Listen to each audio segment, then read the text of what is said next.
మనం ఓళ్ళతో వ్యవహారం పెట్టుకున్నా, వాళ్ళొచ్చి మనతో పెట్టుకున్నా దెబ్బతినేది మనమే గదా.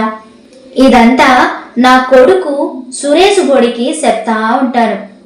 ఎందుకంటే వాడు మొదటి నుంచి కొంచెం దుడుకు మడిసి. మేము పెద్దోళ్ళం చెప్పేదంతా పాత మాటల కింద లెక్కగట్టేసి వాడేదో కొత్త కొత్త మాటలు చెప్తా ఉంటాడు. అందరూ సమానం, తక్కువ జాతి ఎక్కువ జాతి లేదని ఆ సంగతి నాకు కూడా తెలుసు. ఇదంతా వినేదానికి బాగానే ఉంటుంది, కానీ సాధ్యం కాదు. మన వెనక నిలబడే వాళ్ళెవరుండారు ఢీకొనేదానికి? మా సెల్లు కొడుకు ఇట్టనే చెప్పిన మాట వినకుండా పెద్దోళ్లతో వ్యవహారాలు పెట్టుకొని ఆఖీరుకు సచ్చి శవమై తేలినాడు.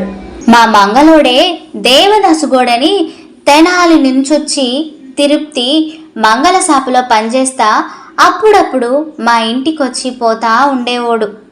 వాడికి మాకు వాలాయం కూడా కుదిరింది.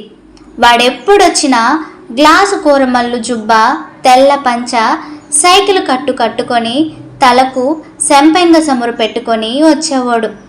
నల్లంగా ఉండినా నాచుగ్గానే ఉండేవాడు. వాడి పై జోబిలో పచ్చునోట్లు ఎప్పుడు పెలపెలామని మెరుస్తా ఉంటే కింద జోబిలో సిల్లర గలగలలాడుతూ ఉండేది.